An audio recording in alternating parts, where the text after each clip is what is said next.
তো হ্যালো বন্ধুরা, আজকে আমরা চলে এসেছি চাপড়া মার্কেট ফুলবাগান, ফুলবাগানে চলে এসেছি, ঠিক আছে। তো এখানে জাস্ট ভিড়টা দেখো তোমরা, ঠিক আছে। দেখো জুম করে করে দেখিয়ে দিই, এই যে ভিড়টা দেখো জাস্ট। তো আমি তোমাদেরকে বলবো যেখানে তোমরা কোনোদিনও এসো না, ঠিক আছে। একদম বেকার জায়গা, এখানে দুটো তিনটে ফুলের বেশি কিছুই নেই। কি করতে এটা কি করে ভাইরাল হলো ভাই সেটাই জানি না।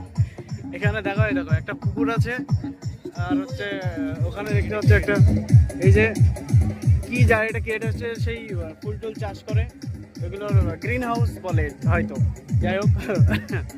আর আর এখানে একটা এই যে ইয়ে আছে লজ, হ্যাঁ। আর এখানে এই যে কয়েকজন দোকানদার আছে, মিকি মাউস নিয়ে এসেছে, ঠিক আছে। এই আছে ব্যাস। আর এখানে কিছু দুটো একটা ফুল আছে, ঠিক আছে।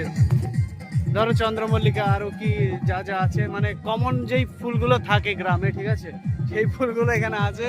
আর এইগুলো দেখতে কোথা থেকে লোকজন আসে।